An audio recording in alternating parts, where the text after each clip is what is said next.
Grace International School began with a dream. A decade before Grace became a reality, the dream of a school which would serve the missions community in Asia began to stir within my wife and my heart.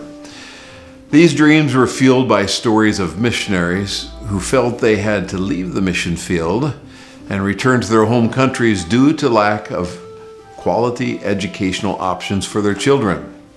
In the early 1990s, there were over 2,500 missionaries in Chiang Mai. With missionary attrition rates nearing 100%, Gene Foltz, chairman of New Tribes Mission, commissioned a study that showed that the lack of quality educational opportunities was one of the main causes for missionaries leaving the field. Clearly, there was an urgent need for a school to serve this community. Gene, his wife Sherry, and their children were serving as missionaries in Chiang Mai, Thailand, when God first began to spark Gene's imagination with the vision of what would later become Grace International School. In 1998, Gene established a board of directors represented by 12 mission organizations who had significant presence in Thailand. The newly formed board regularly met to pray and plan for the opening of a school. Through these meetings and God's provision, the school soon began to take shape. Prayer was an integral part of the founding of Grace. We wanted Grace to be Christ-centered to the core, not just to provide a quality education, but one in which Christ is integrated in everything from athletics and music to math and history. In order to keep the tuition low for families, we took a leap of faith as a board to ask each of the teachers and administrators to raise their own support so that we could give an affordable education to missionaries and nonprofit workers. One of the largest hurdles in the founding of Grace International School was the need for a permanent location. In May 1999, 3 months before Grace was scheduled to begin, the Lord opened the door for them to rent the neighborhood athletic club in a gated community called World Club Land.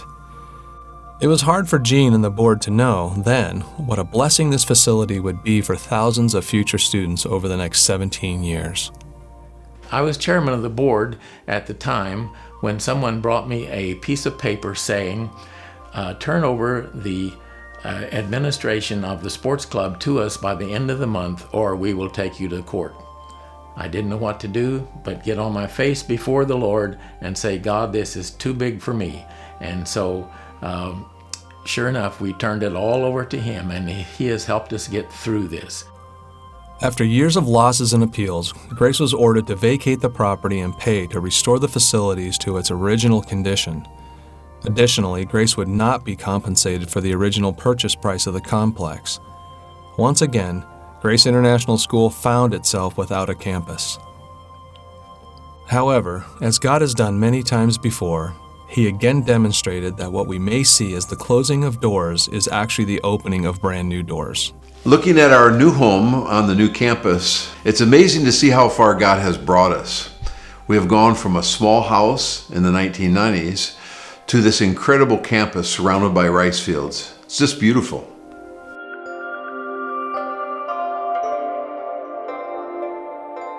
The ministry of Grace International School over the years has allowed thousands of families to live and serve in Asia. In 1999, Grace served 172 students, representing dozens of missions organizations and nationalities. The parents of students at Grace are serving in countries all over the region.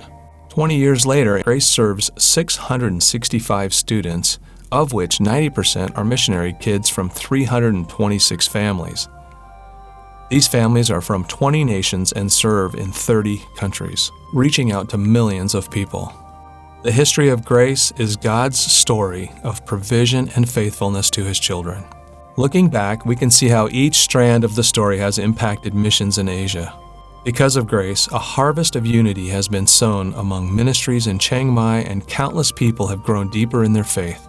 Additionally, thousands of students have been taught by example to love God with all their heart, soul, mind, and strength.